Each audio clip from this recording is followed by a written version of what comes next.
मित्रों नमस्कार। आज हम बात करेंगे शब्दों के दूसरे प्रकार व्युत्पत्ति के आधार पर। व्युत्पत्ति से तात्पर्य होता है रचना के आधार पर या बनावट के आधार पर। तीन प्रकार के शब्द होते हैं, रूट शब्द, यौगिक शब्द और योग रूट शब्द। आइए हम इनके बारे में विस्तृत रूप से अध्ययन करते हैं उदाहरण के माध्यम से। रूट शब्द। रूट शब्द से तात्पर्य होता है मित्रों वे शब्द जिनके टुकड़े करने पर उनका कोई अर्थ नहीं निकलता हो। देखिए मैं परिभाषा देकर उदाहरण देता हूं। शब्द है रूट शब्द, वे शब्द जिनके टुकड़े करने पर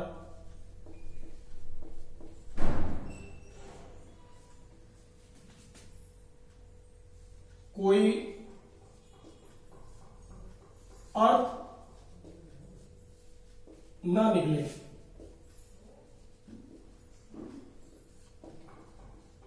रूट शब्द कहलाते हैं।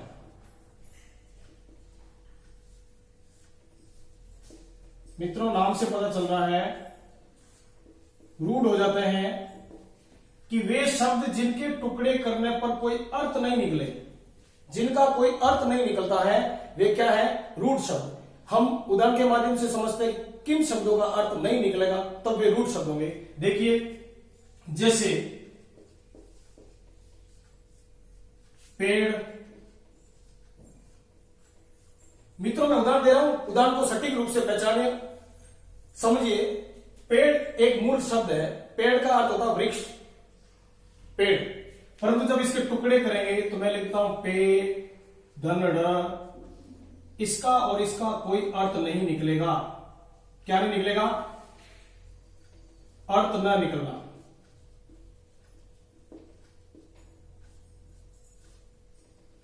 बहुत सारे उदाहरण दे दूं मैं आपको, जैसे घर, दूध, देश, रोटी आदि। अब इसके टुकड़े कर दो, घ धन र, दू धन ध, दे धन स, रो धन टी। यानी मित्रों इन शब्दों के कोई अर्थ नहीं निकलते। ये तो शब्द है ही, परंतु जब इनके टुकड़े करेंगे तो इनका कोई सार्थक शब्द का सार्थक अर्थ नहीं निकलेगा। वे शब्द जिनके टुकड़े करने पर उनका कोई अर्थ न निकले वे रूट शब्द कहलाते हैं। ये हमारे उदाहरण देख लीजिए, पेड़, घर, दूध, देश, रोटी आदि। मैंने आपके सामने टुकड़े कर दिए हैं, इनका कोई अर्थ नहीं निकल रहा है। तो चलिए मित्रों हम रूट शब्द के बाद में पढ़ेंगे अब योग रूट, यौगिक शब्द। दूसरा नंबर का यौगिक शब्द। क्या होता है यौगिक? आइए बात करते हैं मित्रों। हम बात करते हैं यौगिक शब्दों के बारे में। यौगिक शब्द नाम से पता चल रहा है योग धन इक। यौगिक से तात्पर्य होता है दो या दो से अधिक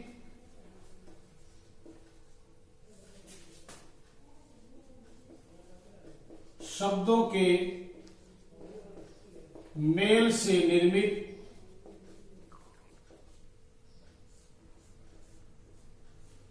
और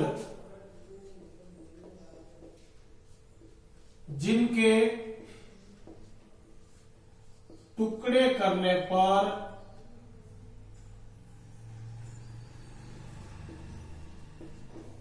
उनका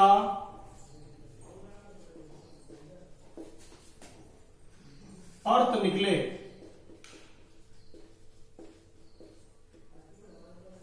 जिनके टुकड़े करने पर उनका अर्थ निकले, यौगिक शब्द कहलाते हैं।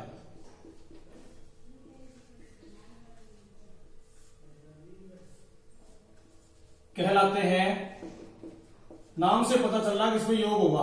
किनका योग होगा? दो या दो से अधिक शब्दों के मेल से निर्मित। देखो मित्रों दो या दो से अधिक शब्दों का मेल होगा और जिनके टुकड़े करने पर उनका अर्थ निकलता है। रूट शब्द में उनका अर्थ नहीं निकलता था। अब इसमें याद रखना, नाम पता चल रहा है यौगिक, यानी योग धन एक प्रत्यय लगा है। दो या दो से अधिक शब्दों के मेल से निर्मित और जिनके टुकड़े करने पर उनका अर्थ प्रकट हो या अर्थ निकले, वे क्या कहलाएंगे? यौगिक शब्द। मैं आपके सामने उदाहरण दे रहा हूं, जैसे मित्रों इसका नियम भी बनता है, नियम देख लीजिए, इसका एक बहुत इंपॉर्टेंट होगा, नियम के अनुसार आप पढ़ेंगे। संधि, समास, उपसर्ग, प्रत्यय,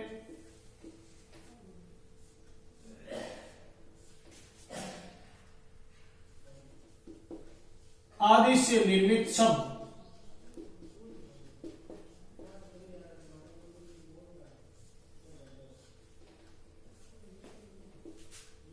यौगिक शब्द होते हैं।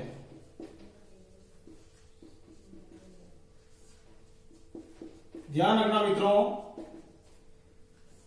संधि, समास, उपसर्ग, प्रत्यय आदि से निर्मित शब्द यौगिक शब्द होते हैं। ये नियम याद कर लेना कि संधि में जो शब्द बनते हैं वो यौगिक शब्द, समास, उपसर्ग, प्रत्यय, इनसे जो भी निर्मित शब्द होते हैं जिनमें उपसर्ग लगा हो, संधि हो, समास हो, प्रत्यय हो, वे सारे के सारे शब्द क्या कहलाएंगे? यौगिक शब्द कहलाएंगे। मैं आपके सामने उदाहरण रख रहा हूं, देखिए, जैसे प्रधानमंत्री। मित्रों, प्रधान, धन मंत्री। अब प्रधान का मतलब होता मुखिया और मंत्री का मतलब मंत्री, यानी इसका भी अर्थ निकल रहा है और इसका भी अर्थ निकल रहा है। देख लीजिए, दो या दो से अधिक शब्दों का मेल हो और उनके टुकड़े करने पर उनका अर्थ निकले, तो मित्रों क्या हो गया? यौगिक शब्द। प्रधान का अर्थ निकल रहा है मुखिया और मंत्री का तात्पर्य होता है मंत्री। और इसमें देखेंगे तो क्या होगा? समास हो जाएगा। प्रधान है जो मंत्री, समास के अंदर चला जाएगा। मैं दूसरा शब्द देता हूं, देवालय। देव, धन, आलय। अब देखिए मित्रों, इसमें संधि हो गई, दीर्घ संधि, यानी अ, धन, आ बराबर क्या हो जाएगा? आ, यानी देव यानी देवता, आलय यानी घर, यानी दो शब्दों को जोड़ा और इनके टुकड़े किए तो इन दोनों के अर्थ निकल रहे हैं, और जब अर्थ निकलता है तो वह रूढ़ न होकर यौगिक बन जाता है। मित्रों याद रखना। मैं आपको दूसरा उदाहरण और दे देता हूं, जैसे परोपकार। अब इसके टुकड़े करेंगे, पर, धन, उपकार। देखिए मित्रों, अधन उप होगा तो औ बन जाएगा। ये पर क्या है? उपसर्ग है। उपकार शब्द है, तो दोनों के टुकड़े करने पर इसका अर्थ निकलेगा, तो ये क्या बन जाएगा? यौगिक शब्द बन जाएगा। मैं आपके सामने एक उदाहरण और दे देता हूं, गिरीश। देखो मित्रों, संधि होगी गिरी, धन, ईश। गिरी का मतलब होता पर्वत और ईश का तात्पर्य होता ईश्वर, तो इसमें भी कौन सा हो गया? संधि। मैं आपके सामने दे रहा हूं प्रत्यय वाले शब्द। देखिए, लिखाई कैसे हो गया? लिख, धन, आई, और इसका मूल शब्द क्या बनेगा? लिखना। लिखना से क्या बना? लिख और आई। लिख यानी लिखना और आई क्या हो गया? प्रत्यय। मैं और उदाहरण दे रहा हूं, जैसे राष्ट्रपति। राष्ट्र का प्रमुख, राष्ट्र प्लस यानी धन, पति। और उदाहरण दे दूं, रसोई घर, रसोई के लिए घर, ये भी समास में जा रहा है, के लिए। अब देखिए, ये हमारे सामने उदाहरण हो गए, प्रधानमंत्री, देवालय, परोपकार, गिरीश, लिखाई, राष्ट्रपति, रसोई घर आदि शब्द ऐसे शब्द जिनके टुकड़े करने पर उनका सार्थक अर्थ निकले, उनका अर्थ प्रकट हो, वे यौगिक शब्द कहलाएंगे। मित्रों, रूढ़ शब्द में जिनके टुकड़े करने पर उनका अर्थ नहीं निकलता है, और यौगिक शब्दों में दो या दो से अधिक शब्दों का योग होता है और उनके टुकड़े करने पर उनका अर्थ भी निकलता है। संधि, समास, उपसर्ग, प्रत्यय के सारे उदाहरण यौगिक शब्दों के अंतर्गत जाएंगे। तो मित्रों, यहां तक क्लियर हो गया। अधिक से अधिक आप इनके उदाहरण देखिए और समझने का प्रयास करें, बिल्कुल सरल टॉपिक बन जाएगा। देखिए मित्रों, बात कर रहे हैं योग रूढ़ शब्दों की। हमने पढ़ा रूढ़ शब्द यौगिक शब्द और तीसरा पढ़ रहे हैं योग रूढ़ शब्द। अब देखिए यौगिक में दो या दो से अधिक शब्दों का मेल होता है और उसका अर्थ निकलता है। अब योग रूढ़ भी उनके समान ही होगा, परंतु कुछ न कुछ उसका अंतर होगा। देखिए क्या होगा कि नाम चल रहा है योग रूढ़ शब्द, तो मित्रों यौगिक तो है पर रूढ़ के आधार पर उसका एक सामान्य अर्थ न निकालकर विशेष अर्थ निकलता है। तो क्या लिखेंगे परिभाषा, वे शब्द जो यौगिक तो होते हैं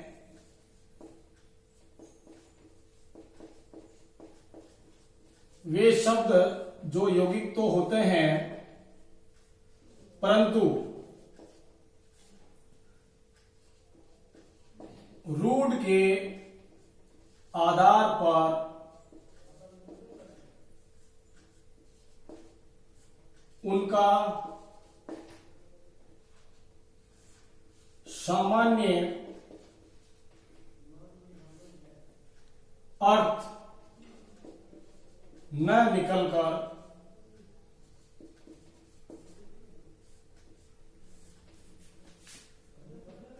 कोई विशेष अर्थ प्रकट होता हो।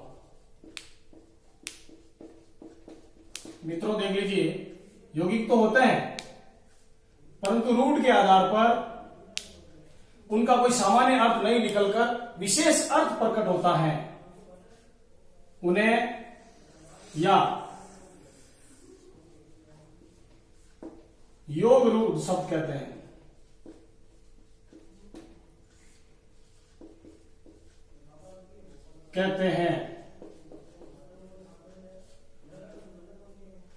मित्रों परिभाषा समझने की जरूरत है, और जब हम परिभाषा को अच्छी तरह से समझ लेंगे तो रूढ़, यौगिक और योग रूढ़ तीनों सब आराम से समझ में आ जाएंगे और उनके उदाहरण पढ़ने की जरूरत है। मैंने यौगिक के अंदर बताया था संधि, समास, उपसर्ग और प्रत्यय, इन सारे के उदाहरण जो होते हैं वो यौगिक शब्द होते हैं। अब इसमें क्या है, योग रूढ़। देखो नाम से पता चल रहा है योग रूढ़, यौगिक तो है परंतु रूढ़ के आधार पर इनका सामान्य अर्थ न होकर इनका एक विशेष अर्थ प्रकट होता है। अब मित्रों मैं इसका नियम बता दूं, बहुत ही इंपॉर्टेंट नियम है। यदि वो नियम याद हो जाएगा तो हमें इनके उदाहरण समझने में देर नहीं लगेगी, बहुत सरल हो जाएगा टॉपिक। नियम क्या होगा मित्रों देख लीजिए, बहुब्रीहि समास के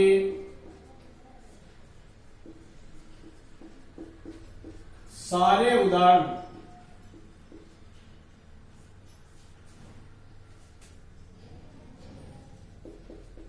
योग रूढ़ शब्दों में आते हैं।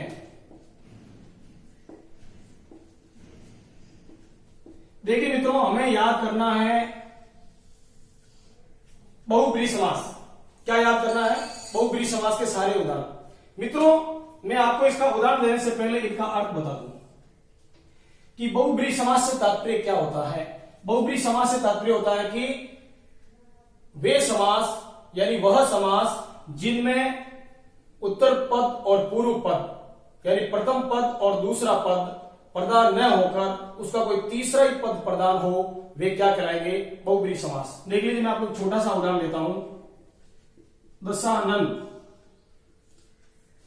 अब 10 है आनंद जिसके, 10 है आनंद जिसकी, 10 है आनंद जिसके। मित्रों आनंद से तात्पर्य होता है मुख, 10 मुख है जिसके। अब मैं इसका जो तीसरा अर्थ लिखूंगा ये नहीं लिखूंगा मैं, समझ में आ रहा आपको। मैंने क्या लिखा कि योग रूढ़ शब्दों में बहुब्रीहि समास के सारे उदाहरण आएंगे, यानी दशानन, 10 है आनंद जिसके।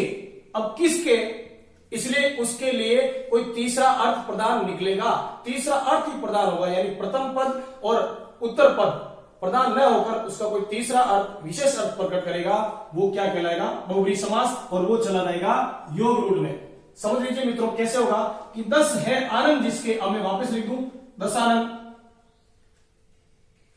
तो इसका तीसरा अर्थ कहां निकलेगा? विशेष अर्थ प्रकट ही नहीं होता है। अब देखिए, अब यहां क्या हो जाएगा? तीसरा अर्थ रावण, यानी 10 मुख 10 सिर किसके हैं? रावण के हैं। अब मैं और उदाहरण दे दूं आपको सामने, जैसे त्रिनेत्र, मित्रों त्रिनेत्र, यानी इसका अर्थ क्या निकलेगा? 3 है नेत्र जिसके, अब किसके हैं? मेरे, आपके, पड़ोसी के, किसके होंगे? नहीं, इसका अर्थ निकलेगा कि 3 है नेत्र जिसके, और नेत्र से तात्पर्य होता है आंखें। अब हम देखते हैं कौन से भगवान, कौन से देवता ऐसे हैं जिनके 3 नेत्र हैं। इसका मतलब इसका तीसरा अर्थ क्या निकल जाएगा मित्रों? शिव। तो पूर्व पद और उत्तर पद प्रधान न होकर कोई तीसरा अर्थ निकलता हो, तीसरा अर्थ ही प्रधान होता है। अब यहां पहला पद और ये दूसरा पद, मित्रों देख लीजिए, पहला पद और दूसरा पद का मतलब क्या हुआ कि ये प्रथम पद त्रि और नेत्र हो गया, दूसरा पद ये दोनों ही प्रधान में होकर कोई तीसरे अर्थ निकला। अब मैं वापिस लिख दूं 3 है नेत्र जिसके, यहां लिख दूं छोटा सा त्रिनेत्र, और वापिस ये अर्थ नहीं लिखूं तो इसका मतलब तीसरा अर्थ नहीं निकल रहा है, और तीसरा अर्थ निकालेंगे तो क्या हो जाएगा? शिव। मैं उदाहरण दे देता हूं, और लंबोदर, लंबा है उदर जिसका, अब उदर से तात्पर्य क्या होगा? लंबा है और उदर, उदर का मतलब होता है पेट। अब लंबा पेट किसका है? तीसरा अर्थ क्या निकलेगा? सीधी बात है, रिद्धि सिद्धि के दाता गणेश जी का पेट लंबा है, तो हम लिख देते गणेश, गणपति, गजानंद, गजराज। अब और शब्द देख लीजिए मित्रों, जैसे हो गया चक्रपाणी, आशुतोष,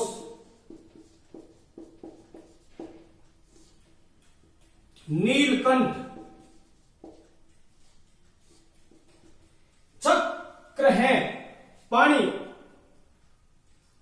अब पानी से तात्पर्य हो गया हाथ, और चक्र से तात्पर्य हो गया चक्र, मतलब चक्र है जिसके हाथ में, वो कौन हो गए?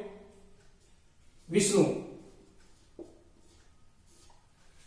चक्र और पानी, पानी से तात्पर्य तो हाथ। मित्रों देखिए, एक शब्द आता है पानी, इसका मतलब होता है जल, और ये पानी इसका मतलब होता है हाथ। देखिए मित्रों, मैं आपको एक एग्जांपल देता हूं, पानी से तात्पर्य, पानी नहीं पानी। अब आपने कभी नाम सुना होगा पाणी ग्रहण संस्कार। ये पानी ग्रहण संस्कार हम सुनते तो खूब है, कहीं कहीं अर्थ भी मालूम करते हैं, तो इसका अर्थ भी जान लेना चाहिए। पानी से तात्पर्य हो गया हाथ, और ग्रहण का मतलब हाथ से हाथ ग्रहण करना।